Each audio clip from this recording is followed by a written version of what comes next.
बताएं जयपुर। देखिए हमारा कंपटीशन 1 महीने चला था। हमारा कंपटीशन 1 महीने चला था। 18 तारीख पिछले महीने से स्टार्ट हुआ था। पहले इंदौर में कंपटीशन हुआ, उसके बाद जयपुर में कंपटीशन हुआ। और हमारे इस कंपटीशन 1 महीने के कंपटीशन के दौरान हमें हर एक एस्पेक्ट पे जज किया गया था।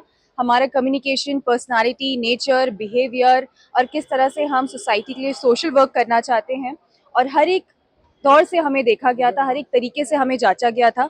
उसके बाद कल हमारा ग्रैंड फिनाले हुआ जयपुर जी स्टूडियो में, जहां पे टॉप 48 कंटेस्टेंट से मेरा पोजीशन टॉप 20 में आया, उसके बाद टॉप 10 में आया। इनफैक्ट कल का जो कंपटीशन था उसे हमें हमें बेसिकली इवनिंग गाउन और स्विम सूट बिकिनी राउंड से जज किया गया था। तो मेरा पोजीशन टॉप 10 में था। In fact miss universe India competition में अब तक के लिए झारखंड के लिए सबसे बड़ा अचीवमेंट रहा है, क्योंकि अब तक ऐसे कोई प्लेसमेंट नहीं हुआ है टॉप 10 में। तो आई थिंक मेरे लिए और पूरे झारखंड के लिए बहुत बड़ा अचीवमेंट है। और रैंप वॉक में आपका क्या पोजीशन? जी देखिए, रैंप वॉक के लिए तो मैं बोलूँगी, खैर 2015 से मैंने ब्यूटी पैजेंट्स की शुरुआत की थी। तो रैंप वॉक में मुझे बेस्ट रैंप वॉक का टाइटल मिला। और स्विमसूट का बेसिकली स्विमसूट के बेसिस में हमें जज किया गया था, हमारे body posture, body language, body fitness और साथ ही रैंप वॉक के बेसिस पे।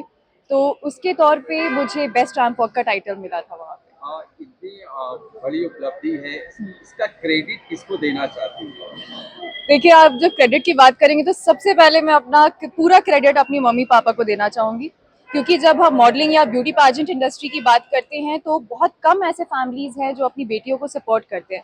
लेकिन मेरे सक्सेस के पीछे सिर्फ़ और सिर्फ मेरे मम्मी पापा का हाथ है। इनफैक्ट मेरे पापा भी आए हुए हैं यहाँ पे, तो पूरा क्रेडिट पापा मम्मी को जाता है। उसके बाद थोड़ा बहुत मुझे जाता है, क्योंकि मैंने खुद के ऊपर मेहनत की थी। इस प्रोफेशन में आने से पहले आप आपका आइडियल तो कोई तो होगा जो साइन वॉक की। देखिए, मेरी जर्नी की शुरुआत एक छोटे से जीके बुक से हुई थी। जब मैं थर्ड स्टैंडर्ड में थी उस टाइम मैंने लारा दत्ता मैम के बारे में पढ़ा था। तो एक चैप्टर में लिखा हुआ था कि 10 नोन पर्सनालिटीज ऑफ इंडिया। उसमें 8 ऐसे पर्सनालिटी थे जो कि मेल थे, उसमें से सिर्फ 2 फीमेल पर्सनालिटीज थी।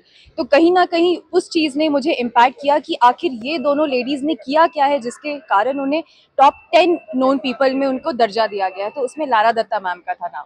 तो वहाँ से मुझे लगा कि मुझे ब्यूटी पैजेंट्स में जाना है और अपने लिए कुछ ना कुछ नाम कमाना है। लेकिन बाद में रियलाइज़ हुआ कि हमारे ट्राइबल कम्युनिटी और झारखंड से बहुत कम लड़कियाँ आती है। तब ये मेरा सबसे बड़ा मकसद बन गया कि नहीं, मुझे ये अपनी कम्युनिटी, अपने झारखंड के लिए करना है। अब आगे आपका प्लान क्या है? देखिए, ब्यूटी पैजेंट्स में तो अब 10 साल मैंने डेडिकेट कर दिया, और मुझे लगता है कि कल का जैसे मेरा परफॉर्मेंस था और अभी तक का मेरा जितना जर्नी था ब्यूटी पैजेंट्स का, अप्स एंड डाउन सब कुछ रहा है, फेलियर सक्सेस सब कुछ रहा है। बट मुझे लगता है मुझे जिस तरह का हैप्पीनेस और सक्सेस मिलना था वो ऑलरेडी मुझे मिल चुका है। और यहाँ मेरी ब्यूटी पैजेंट्स की जर्नी एंड हो जाती है कम्पीट करने के लिए। लेकिन मैं अभी अपना खुद का एकेडमी चलाती हूँ, जिससे मैं लड़कियों को मॉडलिंग और ब्यूटी पैजेंट्स के लिए ग्रूम करती हूँ। और साथ ही बेडेक्स की टीम मेंबर हैं जिन्होंने मुझे पुश किया था मिस यूनिवर्स इंडिया कंपटीशन में जाने के लिए।